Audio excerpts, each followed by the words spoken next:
What you will receive except your ice maker. Except your ice maker, you will also receive one handle for the ice maker, one ice scoop, and one ice basket. Please note, for the stainless models, there would be a protective film. You can remove it after you receive your ice maker.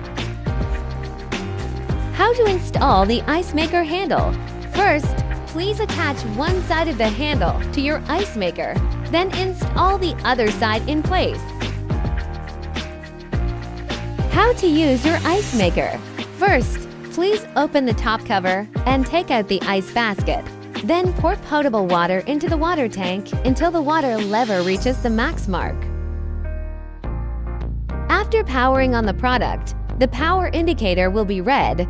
Press the on/off button for once. The power indicator will turn white and start to make ice.